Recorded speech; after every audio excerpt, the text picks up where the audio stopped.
Mental wellness matters. Prioritizing mental health for a thriving workplace. What works well es bueno.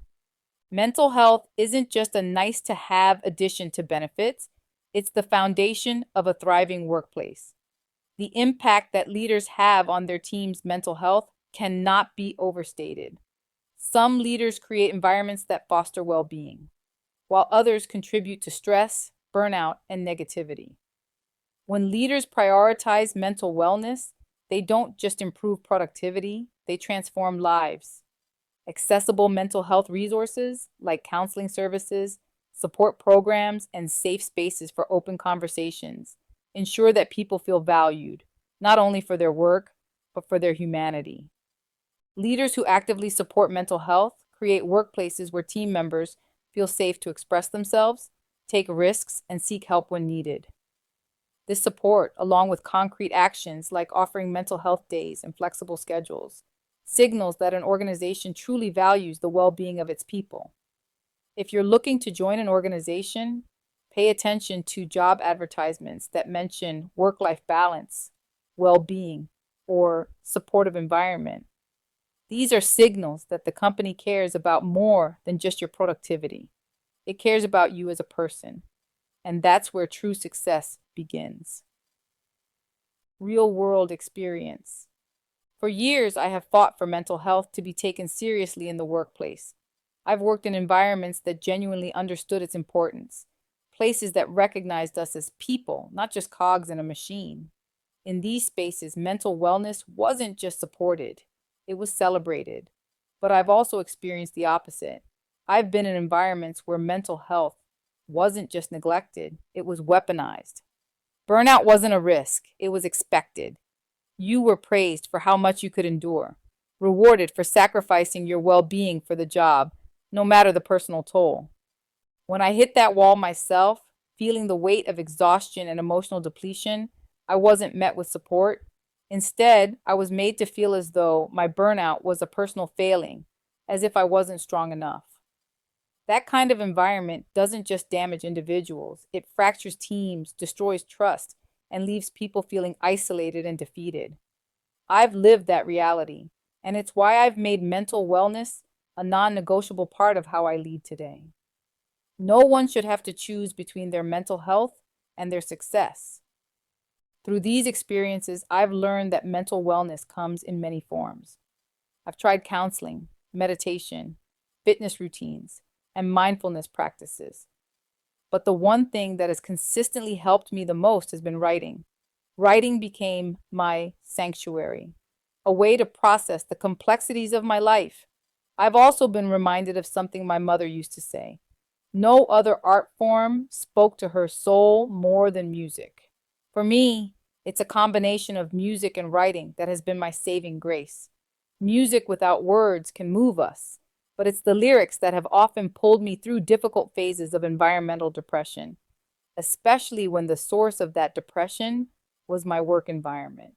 This reflection reminds me of the profound impact Christina Alden has had on my journey. Since we first connected in 2018, I have been deeply inspired by her resilience and the unwavering commitment she brings to her work with Fierce Women Project. Christina, like my publisher, Adriana Rosales, embodies the leadership we all need. Their dedication to mental wellness and to supporting others is an example I strive to follow. Their strength, combined with her practical wisdom, has shown me the transformative power of being a leader who prioritizes well-being. Christina's book, Mastering Resilience, shows authentic leadership and her focus on lifting others through mentorship, compassion, and mental wellness have profoundly shaped my approach to leadership. Christina's influence taught me that prioritizing mental health isn't just a personal benefit, it's a leadership responsibility. Her work helped me realize that when we lead with empathy and purpose, we not only create healthier environments, but also lift others as we climb. A therapist once pointed out something profound. My phases of depression, the hardest ones to shake, always trace back to the workplace. She was right. In other areas of my life, I was surrounded by support and love from friends and family, but work often triggered the deepest stress.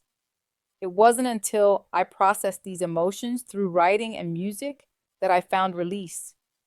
Earlier this year, I felt an overwhelming need to capture my journey, the hopes, the lessons, and the struggles I've faced. That's when I wrote the poem Believe and Achieve. Writing that poem was an act of self-care, a way to process the complexities of my life and the challenges I've overcome.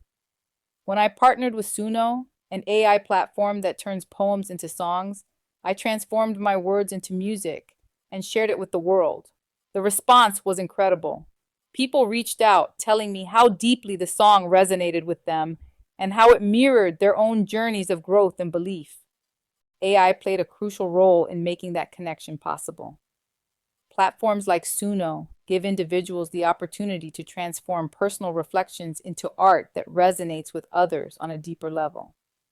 By turning my poem into a song, AI enabled me to extend the reach of my message, inspiring others to prioritize their mental wellness and recognize the power of creative expression as a tool for healing.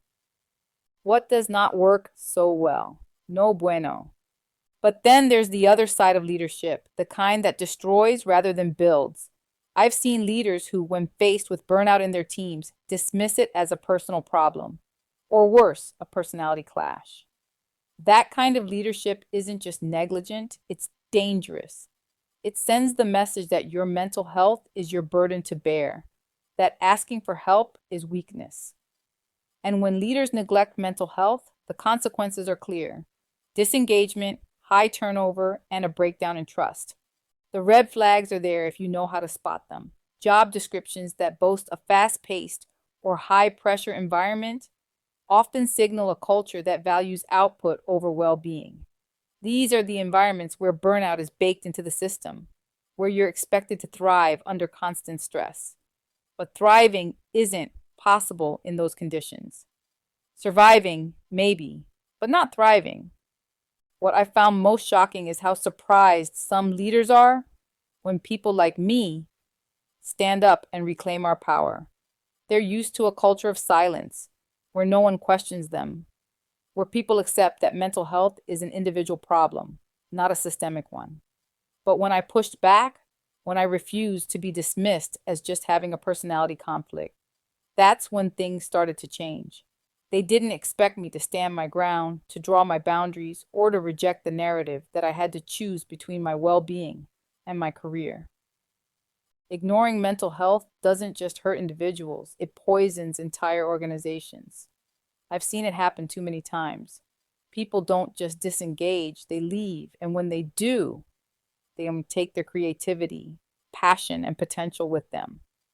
Leadership that refuses to prioritize mental health breeds a toxic culture where burnout becomes the norm.